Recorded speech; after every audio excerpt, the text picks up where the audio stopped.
So, hi everyone. Thank you for joining this session with Gareth. He's founder at Skyscanner, and he will be talking to you about his journey, starting from the initial stage of Skyscanner up to what it's become now. And at the end, you will be able to ask questions you want, and Gareth will be able to answer them if he wants to. So, I will leave it to you, Gareth. Thank you. Okay. Welcome, everybody, and I look forward to the questions. I often find that's the most engaging part. I'm going to sort of try and power through the story so that you can then get on to topics that interest you, perhaps as you're thinking about what your journey may or may not be. All right, so let's get started. Now, I've been out of Skyscanner since last December, and I've had my head down doing some other things. So I haven't given this talk about Skyscanner for quite some time.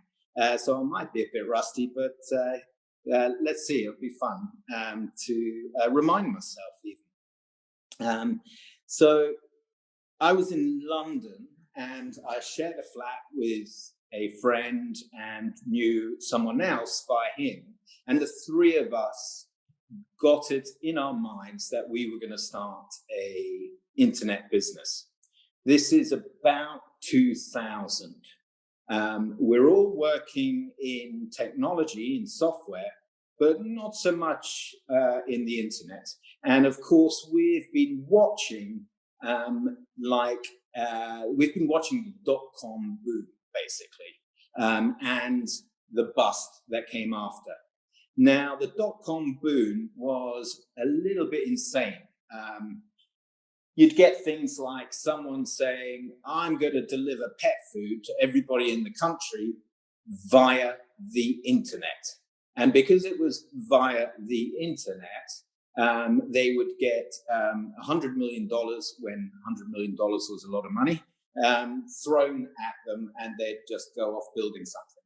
There's a few, if you want to read about that time, there's a book called boohoo.com, I think, or boo.com. Something about the original boo.com is quite a fun one. But even before that, I'd really recommend reading stories about Apple and Microsoft, especially. Particularly Microsoft. You look at Bill Gates now, he's going to be spending close towards $100 billion on projects he thinks benefit society. He was an out-and-out competitive bust when he was building Microsoft. Those two things are not incompatible. The three of us decided we were going to do a internet company. In a way, then, we didn't know certain things that are actually quite useful to know. Now, it might have given us pause for thought. We didn't know about network effects. We didn't know about talent density and how everybody migrates to Silicon Valley, apparently.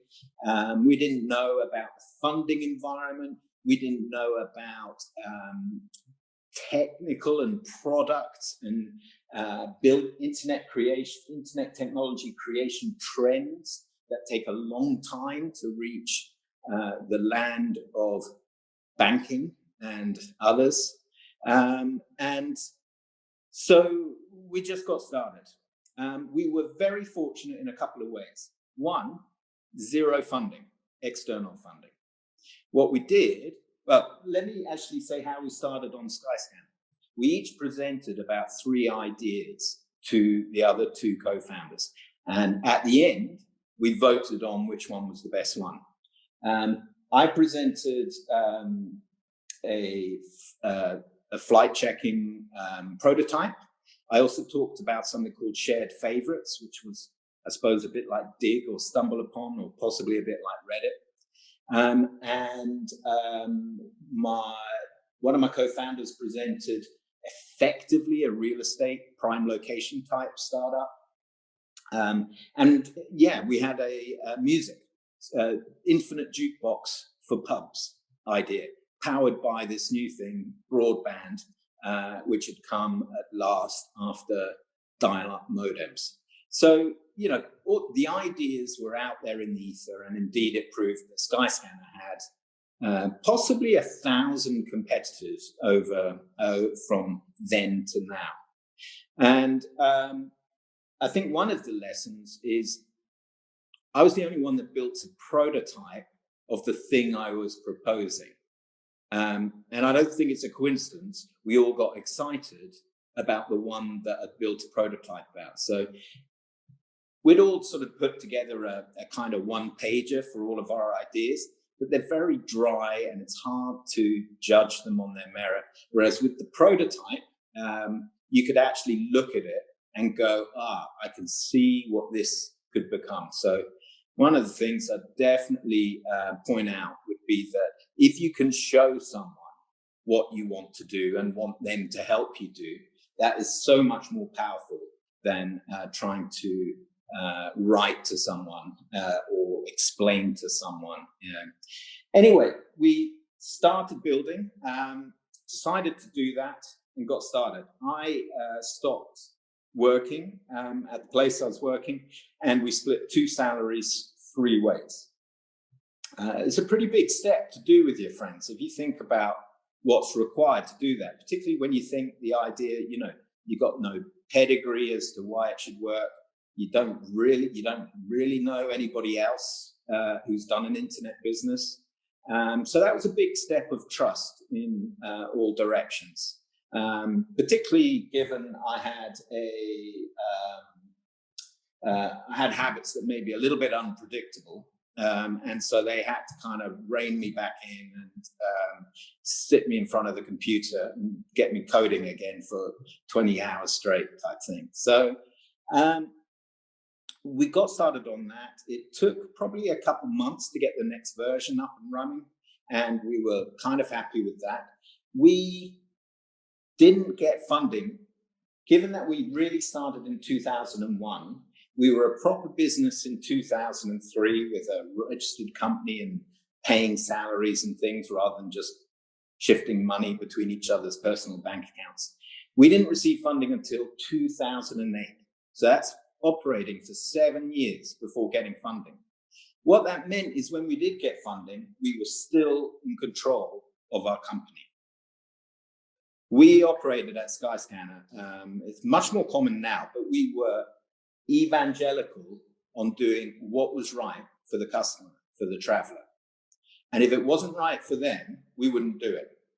It was an incredibly difficult decision to put adverts on the site. And even then we did it in a way that didn't maximize the revenue. It made some revenue, but it was in a way that tried to be useful for users. And that way of operating is quite unfamiliar to older business people or business people that don't have experience in the internet, because revenue is proof in a way. But actually, with an internet business, user engagement is proof. That is the really important thing. And revenue, there's various ways to fake that.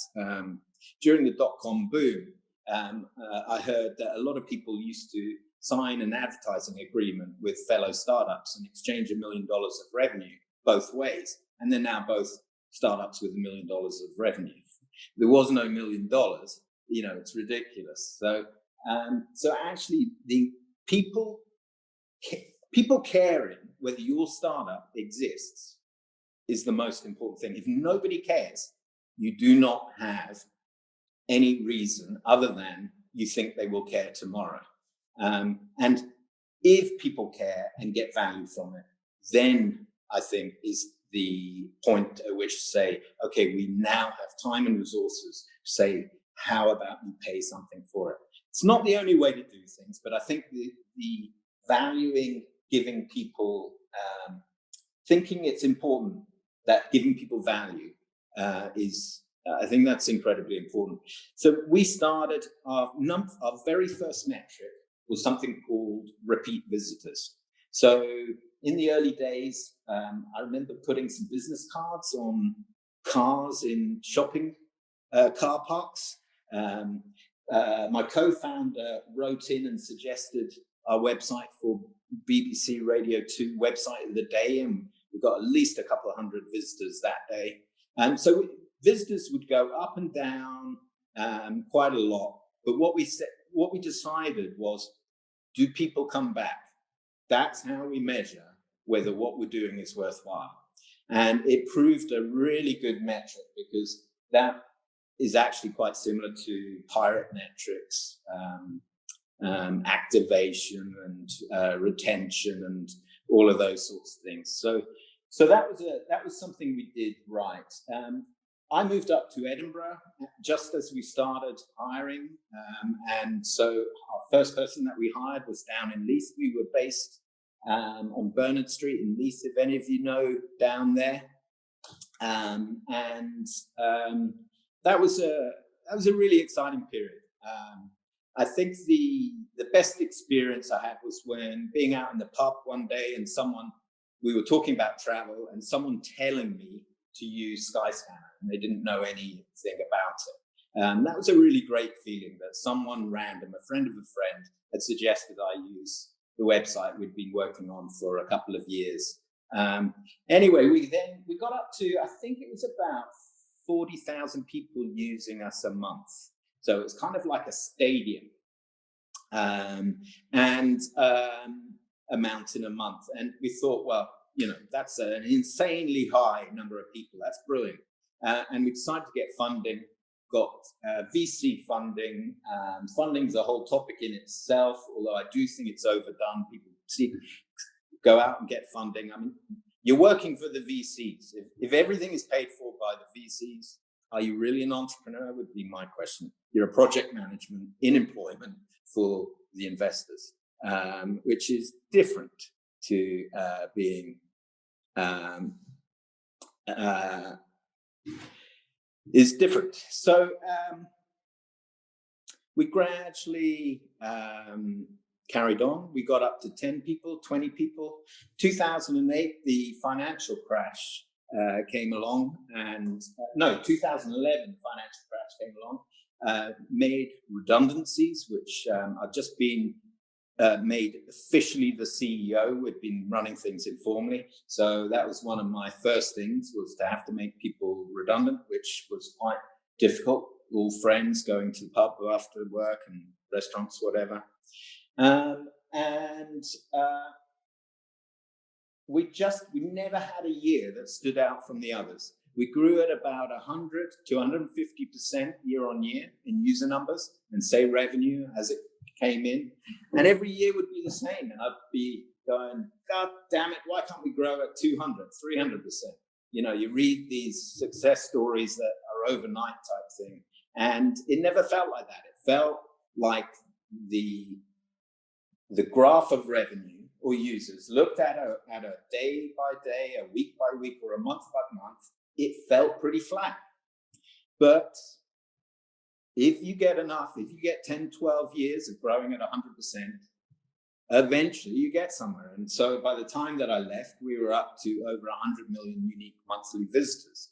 And it was kind of weird, because we just kept doing you kept trying to find what the key to unlock growth was, but actually it happened in the background.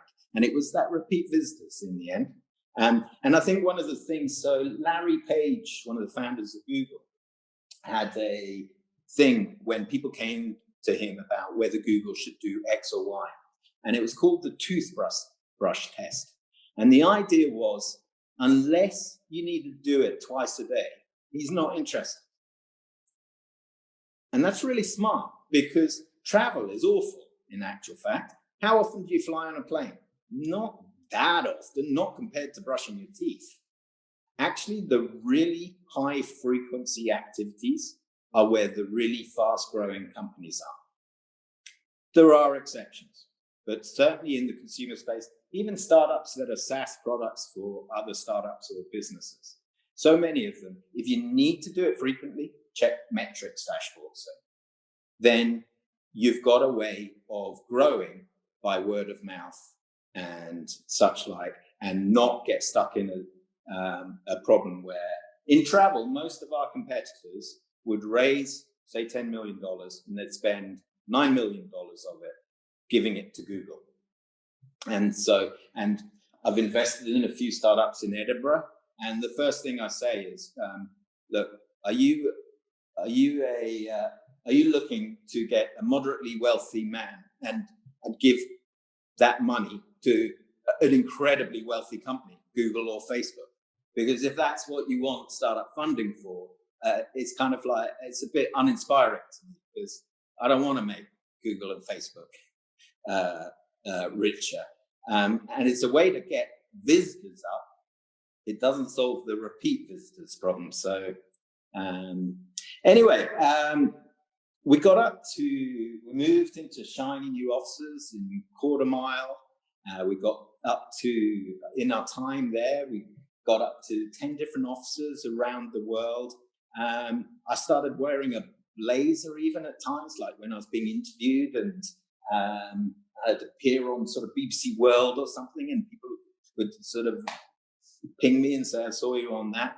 And I suppose I got used to my time was scheduled, like every half hour slot had something, and sort of eat a sandwich on the way to a different thing.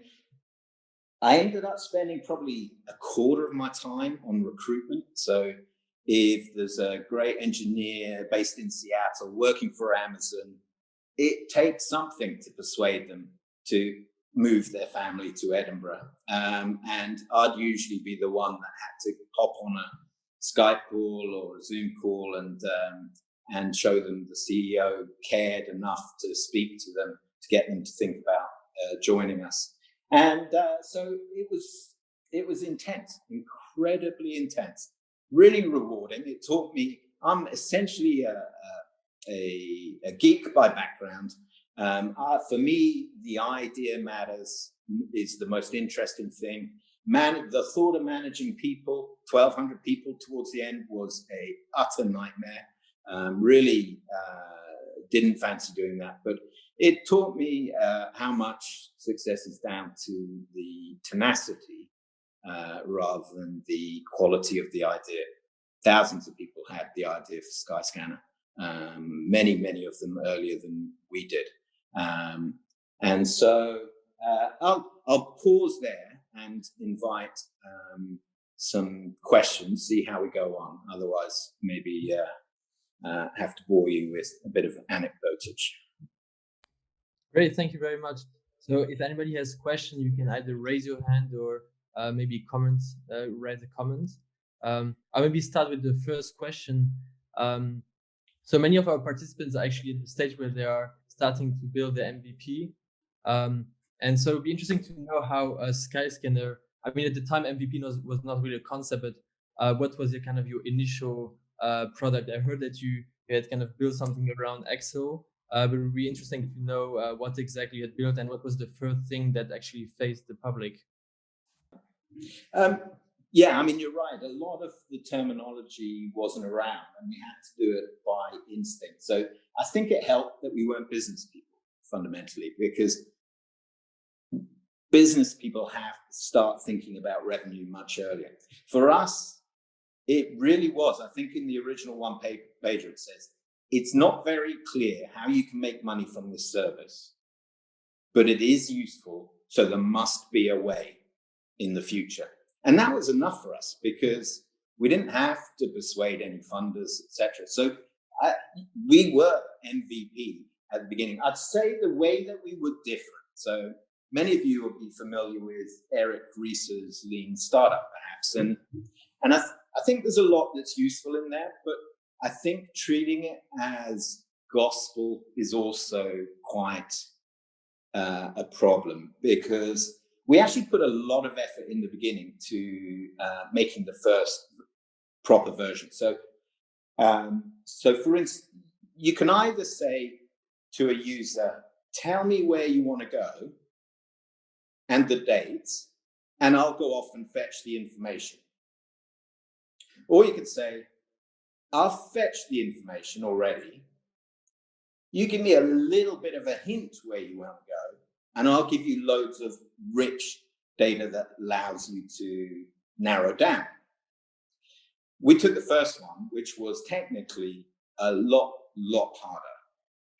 And I think that was one of the reasons why we did so well against the competition. Now, lean startup approach, you probably wouldn't have gone down that path. You'd have built the one that just gets the answer at the time someone asks for it. And of the companies that went down that initial route, that choice, which was about 95 to 96% of competitors, virtually none of them rode it back to then bring in the let's get all the answers. Virtually none of them. So I'd be careful on that front. But we did use data, but we didn't, I had an argument with someone on the hypothesis testing, A/B testing. And I said, well, okay, so if I tell you there's a spelling mistake on the site, are you going to ask me to prove that needs fixing? And they had a good stab at sticking up for their data fundamentalism, which was something like, well, it's all a question of priorities. And it's like, no, you spell it wrong on the site, it gives a bad impression. Just fix the thing. It's going to take, you set up a trial around, it's going to take 50 times longer, and if it doesn't take you a few seconds to fix it, let's fix the underlying deployment pipeline. But overall, I think, the idea of build something, get feedback is really important. It reminds me of, did you see in the news that there was pigeons trained to detect cancerous cells, and they performed better than humans? So you take a picture and it's got a bunch of cells, and basically if the pigeon pecks at one that is potentially cancerous and it's correct, they get a grain. Now, I was talking about that with some friends, and we had a couple of thoughts. One is you could have a kind of PWS, pigeon web services. You have a bunch of pigeons in a container, and they're kind of deployable for AI tasks. But I don't like factory farming, so we didn't pursue that one. But the other one was, it's about the time for the feedback. The pigeon gets the feedback loop within seconds. Was that right or was that wrong? Someone who's sitting, a technician that's sitting doing it and then getting feedback in 3 months' time, because that's how long get the appointment, go in, have a biopsy, etc. All of that is a 3-month feedback cycle. You cannot learn as efficiently unless the feedback cycle is like that. And that's why, I think much better, there's a book called Don't Make Me Think. Don't know how well it stood the test of time, but it talks about hallway usability. You got an idea, you sketch on a bit of paper, show someone, explain it to them, get them to try a prototype on your machine and look in their eyes, and do they frown or do they show the light? You need the feedback loop to be as quick as possible. Okay, thank you. I had actually a question, because you were saying that you didn't get funding for the first 7 years. So could you maybe elaborate on why you didn't seek funding, or why you didn't get funding in the first 7 years? Because it must have been quite difficult to operate for 7 years, dividing 2 wages by 3. So why is it that you guys didn't seek funding earlier? Yeah. So when we first started, we would have been embarrassed to ask friends and family for funding, because we didn't rate our chances high enough to justify asking. And we didn't consider going to strangers for funding. Partly it's because it was in the dot-com bust. Basically, everybody had, if you're familiar with the hype cycle, based on a giant historic scale, that was the hype cycle going down into the valley of despond. Everybody had gone from being either excited or scared. Iceland, the freezer people, I don't know if you know this, but the freezer stores, Iceland Foods. they changed. They put Iceland.com, and it completely. That was it. You couldn't order anything online, but they just kind of went, hold on a minute, and they just put .com on all their sites, and that was an attempt to generate interest in what they were doing and that sort of thing. And no one was interested. Basically, there was no startup scene in London, let alone Edinburgh or anywhere else. So to begin with, it just wasn't possible. As it went on, I think 2006, we didn't have time was another reason. And the other, and we were people and funders in Britain then at that stage, they weren't interested because we didn't have much revenue. It's like a couple of £100 or maybe £1,000 a month or something. And that wasn't enough compared to conventional funding opportunities. Also, then we got rejected by an angel syndicate. I wasn't at it, but with the immortal words, that's just all you have is a lifestyle business, which showed them, and then eventually when we got funding from SEP, even then it was touch and go. It was just not an easy funding environment, even though by then we had about, I think, $1 million revenue a year, growing 100%. Even then it was kind of like, don't know, this is a bit sort of difficult.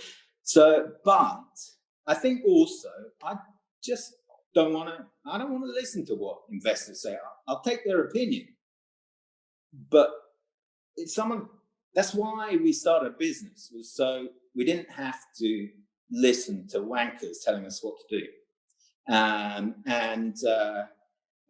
Which kind of does relate to how I became CEO. So none of us actually wanted to be CEO. When we got funding, they were kind of like, well, we want to know who we should talk to. So you've got to choose one of you. And we couldn't decide who. None of us really wanted any of the others. And none of us wanted to do the job. And I basically, one of the things I said was, I want to be CTO. That's the respectable job in a startup. And that was a program. So, but I don't want some idiot telling me what to do.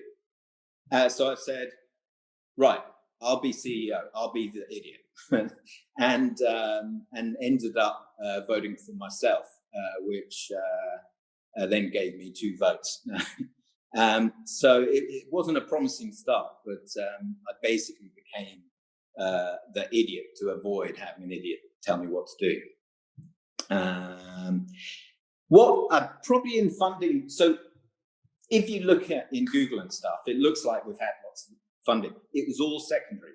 We had £4.5 million of funding spent by the company in the entire history of the company. And we didn't actually need to spend 2 of that million, but 4.5 million. So everything else was secondary, shares being bought by other people.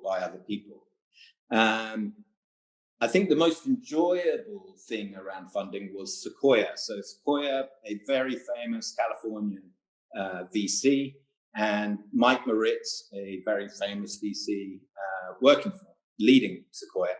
And basically they sort of wrote and said, hey, how are you doing what you're doing in bloody Edinburgh? And they'd been investors in Kayak. And I wrote back and said, really complimented by getting the email. Our situation is this, our weakness is this, but I think our strength is this, because they were invested in Kayak, so I wouldn't tell them too much. Anyway, Kayak then got sold, and they then came back, and I said, well, we don't need funding. And so they bought 10% of the company at $800 million, which, given our valuation internally, had been about $40 million before that, shows the difference in the UK funding environment compared to the US. Now, that was fun.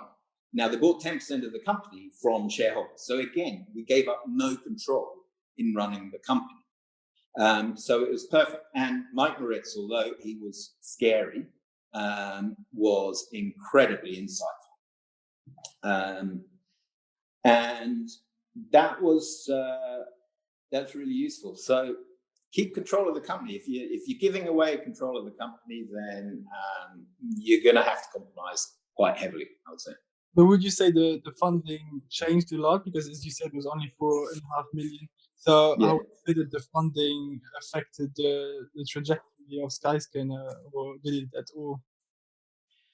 So when we look back as co-founders, we realized that the funding, logically, the funding didn't necessarily make a big difference to our outcome trajectory, but it did in the end, because as three founders that hadn't decided who was CEO, just did it informally, etc. Actually, we didn't know whether we were doing a good job or a bad job. We argued a lot. And although it kind of embarrasses me to say so, we were looking for external validation.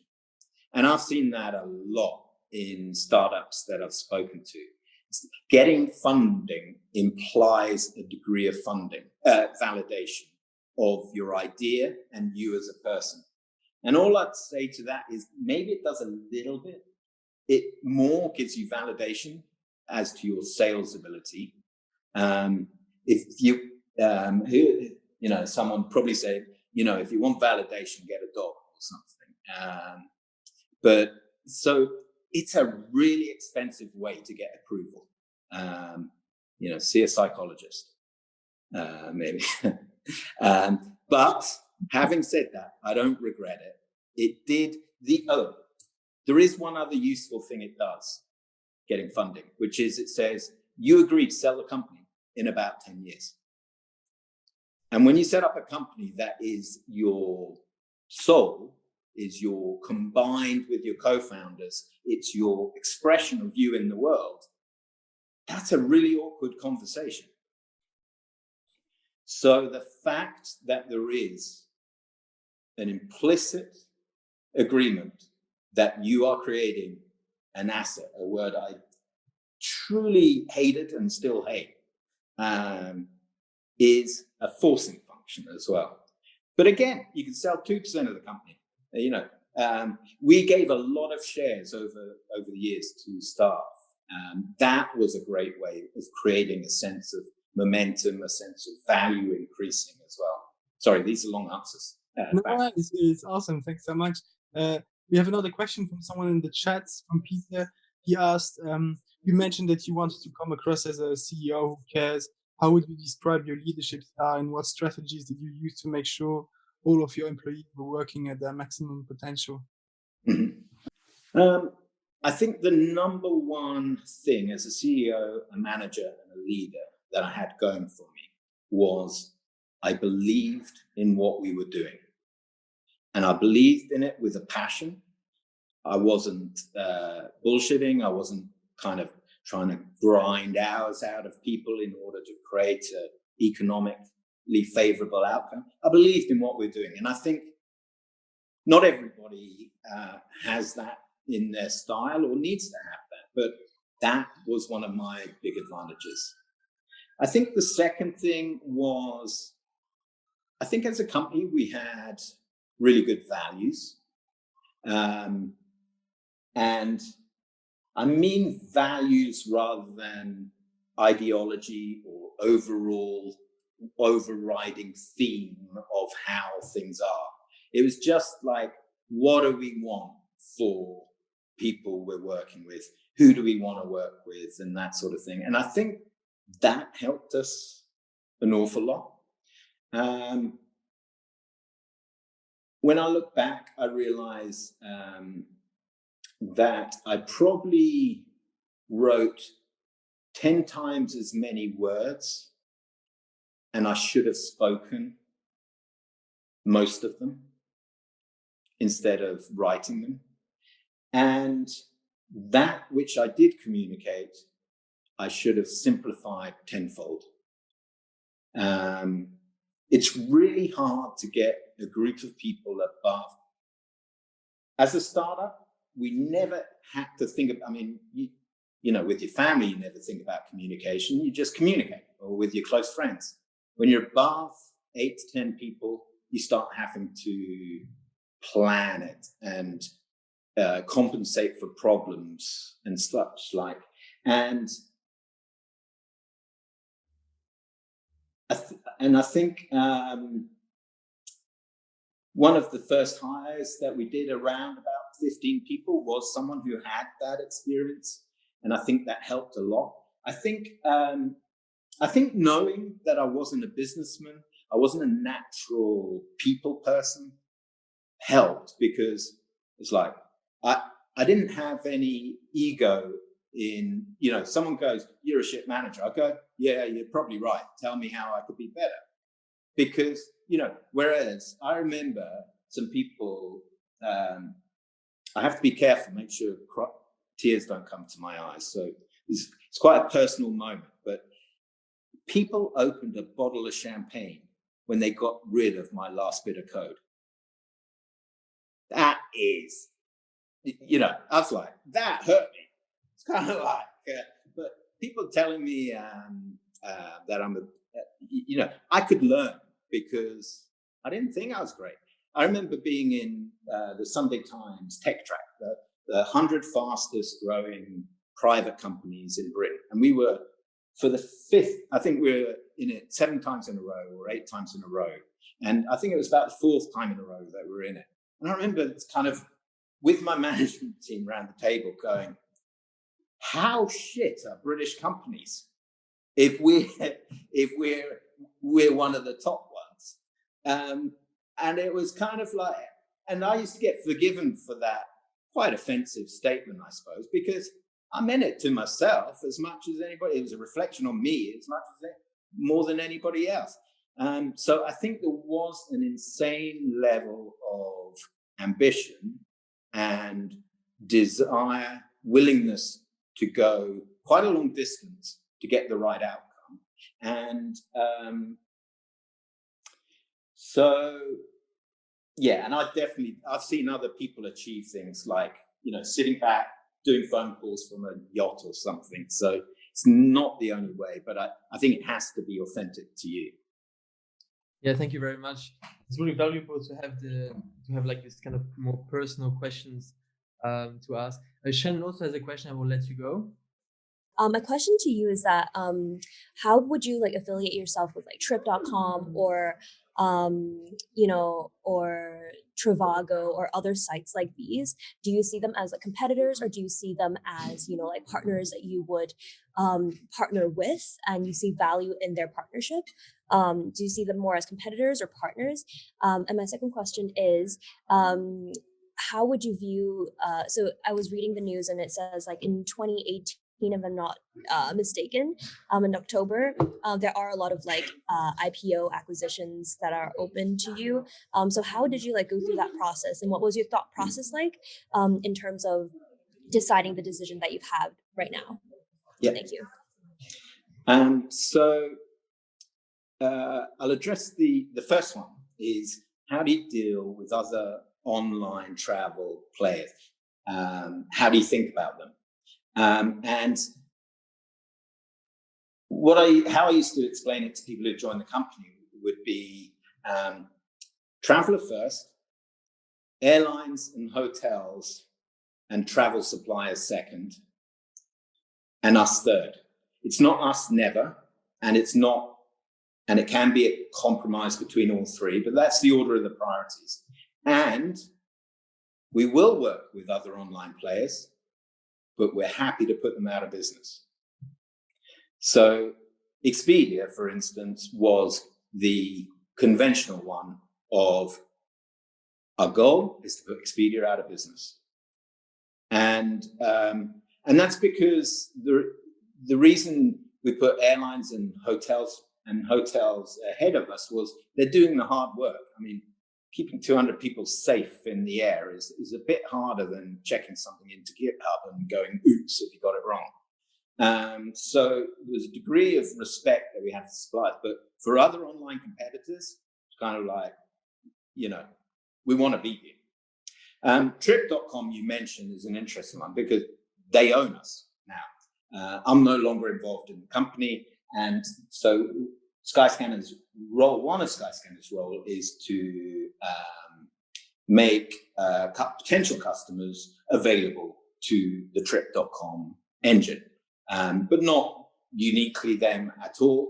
And if things hadn't panned out this year as they have, then things were going very well. In terms of that process, so what led to C-Trip, who were C-Trip and became Trip.com, acquiring us, the number one decision was essentially IPO or be acquired. In the end, we weren't big enough to IPO, in my view. We could IPO, no problem, we could have done it. But we weren't a Airbnb or something that was big enough that you could go, we are IPOing, but as a stock market analyst, shut the hell up. We're not listening. We're doing what we want to do. And I really didn't want to be in the position of being a public company CEO that has to listen to the analysts.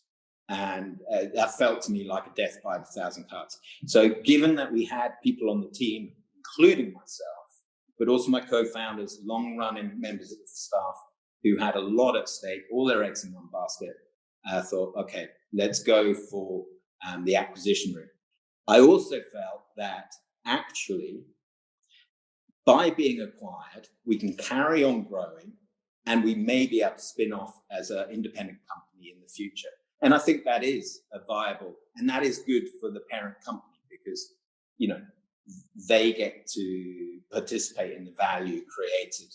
Well, they get the main benefits, but the company also then has the opportunity to continue growing as an independent organism almost. So I felt the route to getting to being a $100 billion company, if it was being acquired or IPOing, was better as being acquired. Thank you. Also, I used to work in the Hyperloop team, and some of my friends at the Hyperloop, they kind of spinned off their own startup as well, Continuum Industries. And I remember that they mentioned that you were involved in the initial funding very early on, and it helped them to kind of grow or produce like an initial product. So what got you interested in Continuum Industries, and why did you want to get involved? I really liked the team. I mean, I thought they did a fantastic, and you did a fantastic job as the student society and project. I mean, it's just incredible, really, really impressive, and wanted to support the journey to the next step. I'm a bit of a rubbish investor in that I've got attention deficit disorder, and I'm kind of like, oh, you want my opinion? Okay, here you go. And then it's kind of I've just forgotten or whatever. So I'm not like a board member or anything like that. And but I'm really proud that I was able to help them get started. And I think they're doing a really good job. God, no, I'm not going to use that phrase. That sounds like Trump, doesn't it? I think they are. I think they're really. Not going to say really. They're all right. There we go.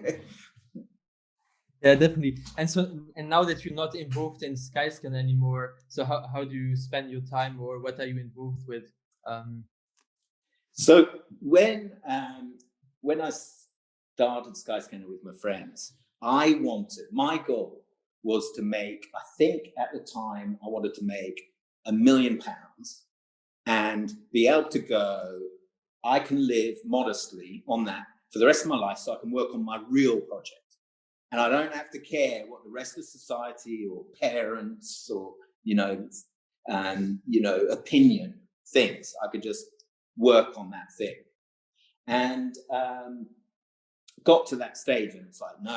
And, I was too competitive for my own good in a way. But I'm now in the stage where I can work on what the hell I like. And what I'm working on is something called pure hereditary sets. So set theory in mathematics is the foundation of all mathematics. And pure sets are sets that are only comprised of the empty set or sets constructed from that.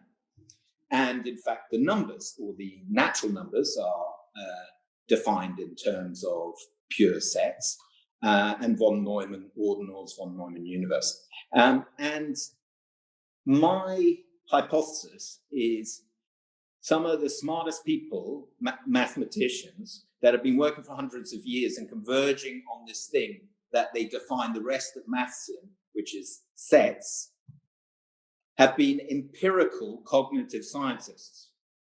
They've been finding out what is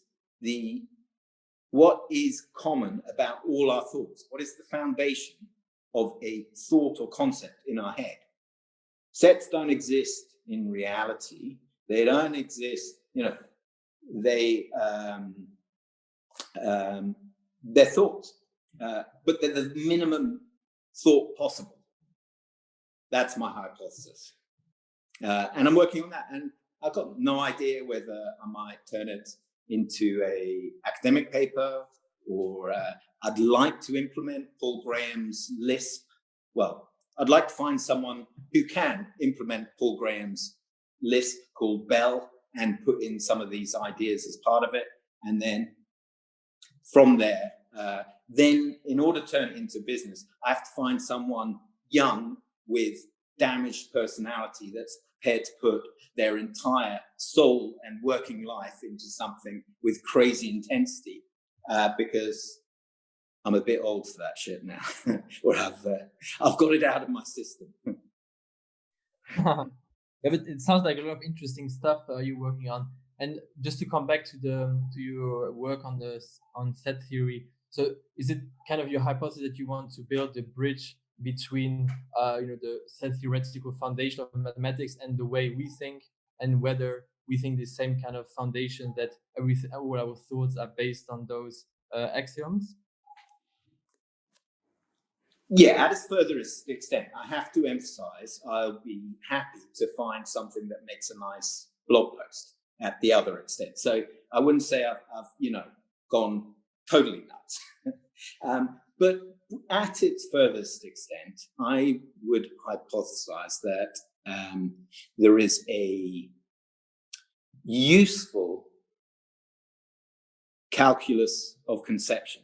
I mean, since Leibniz and Hermann Grassmann, people have been talking about that. And it's gone out of fashion, found its expression in good old-fashioned AI, which is essentially relational databases, object entities and properties, and very fixed. Whereas I'd like 100-sided dice, each face, one of them being topology, one of them being group theory, one of them being identity, one of them being the natural numbers that can say through group theory of two items into the integers. It's kind of what's the Swiss Army knife that can then be used to. The next level up is someone called Ronald Langacker, who does something called cognitive grammar. And in set theory, I want to build the object that you then deploy to implement cognitive grammar by Ronald Langacker. So that's my goal. I'm not aiming to develop new maths. It's too late for me to excel there, and I'm not very talented at maths, but that's okay. But I'm really excited about. So I was listening to someone on a podcast, and they said, he's never coming up with new ideas. It's just the peer group who share the same idea gets smaller over time, and as you get smarter. And I think that's so true. You are not having new ideas, but the peer group becomes a little bit more exalted and interesting. And I think that's a really good way to look at it. And Part of one of the applications that I'd like to see is this camera that when I'm reading a book, I can just circle in the book and it'll link it into some of you might have seen Rome database. So I've invested in something called Craft. That was a short question. That was my answer. Sounds great. We also have a question from Zara as well. Last one, because we don't want to take too much of you. Okay. So my question is basically, which misconceptions, like what are the biggest misconceptions about businesses and founding a startup that you've come across and were sort of surprised to see are not true in your experience with Skyscanner? Mm-hmm. Well, lots of them. I think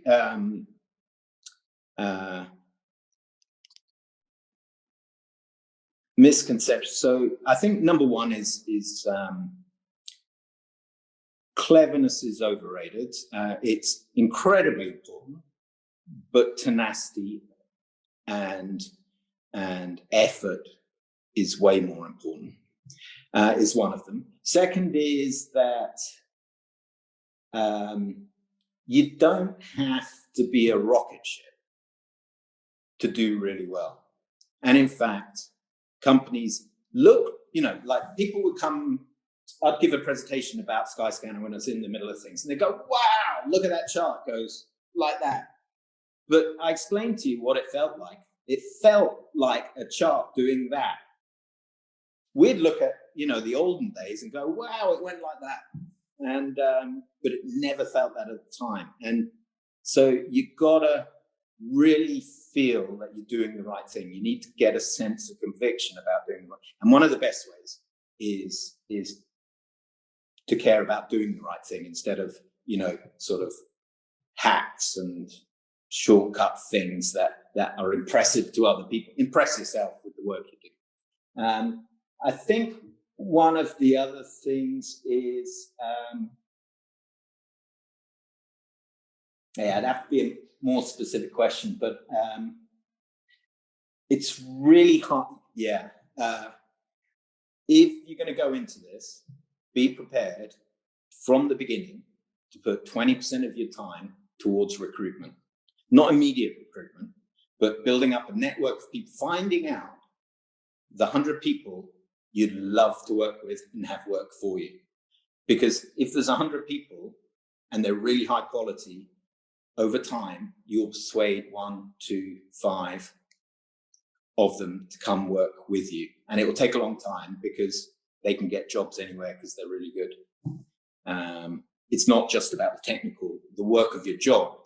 It's about persuading other people to come join you as well. Perfect. Thank you very much, Gareth. It was really a really great talk, and especially all the question was super interesting. And actually, we learned much more about you than we might have to Wikipedia. Especially considering what you're working on right now, is really interesting stuff. And also how your journey was with Skyscanner. So it was really great to talk to you, and it'd be nice to see you again soon. Thank you. Well, thank you all. Thank you for the questions, and I wish you so much best wishes over the next few years. Always available to give an opinion. Can't promise any more than that, but so reach out the same way you reached out to me.